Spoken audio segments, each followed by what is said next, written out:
What was happening while Mozart and Salieri were alive? In the late 18th century, several revolutions were taking place, one right after another. The American Revolution, Irish attempted rebellions, several European colonial revolutions, and the French Revolution were moving through the world and affecting politics and society. The American and French revolutions particularly were deeply connected to Enlightenment ideas. The Enlightenment ideas not only permeated in warfare, but also in culture. Suddenly, music performed in a traditional language was being performed in vernacular. There was a tilt back towards clean lines and symmetry in visual art and architecture, and away from excessive ornamentation.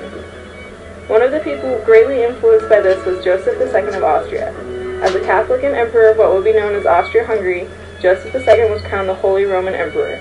The Habsburgs had a huge effect on Austrian society and culture due to the fact that they ruled the general territory of Austria from the 10th century to the 20th. Due to his patronage, composers such as Salieri, Mozart, and later Beethoven, along with others, flooded into Vienna. Salieri was already in Vienna when Mozart arrived.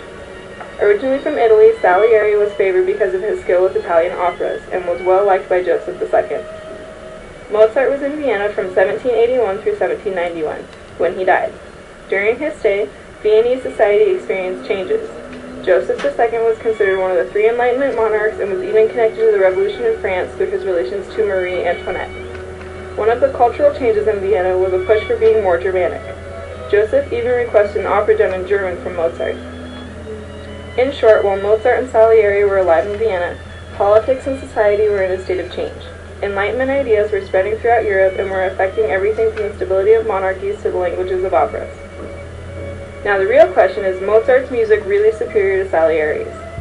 Mozart's music is superior to Salieri's for two reasons. The first reason is that Mozart was adaptable and he was also a native to Austria. The second reason is that Mozart's music can be considered art, while Salieri's is best described as entertainment. In the late 18th century Vienna, the emperor was a product and proponent of the Enlightenment. He was taking Vienna in the direction of reform. This included music. When Joseph II requested a German opera, Mozart was there to fill the need.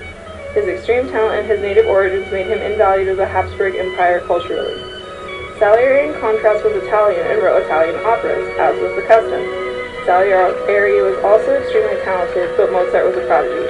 Salieri's music couldn't compete with Mozart's, and while it was excellent, it was not as well suited to Vienna as Mozart's was. More important than being in the right place at the right time, Mozart produced true art. Salieri only produced entertainment. The difference between art and entertainment is difficult to quantify, though it is possible to qualify. Entertainment causes some form of emotional reaction, big or small. Entertainment is one part of art, an important part, but just a part nonetheless. Art moves people in a permanent way. People are changed when they listen to Mozart's music. They remember it. It has lasted through centuries of change in the world and is still popular. The same cannot be said of Salieri's music. So is Mozart's music really better than Salieri's? People should decide that for themselves, but while they do, they should think about the fact that while Microsoft Word recognizes Mozart as a word, it does not recognize Salieri. Mozart's music changes people and is well remembered, two signs of true art.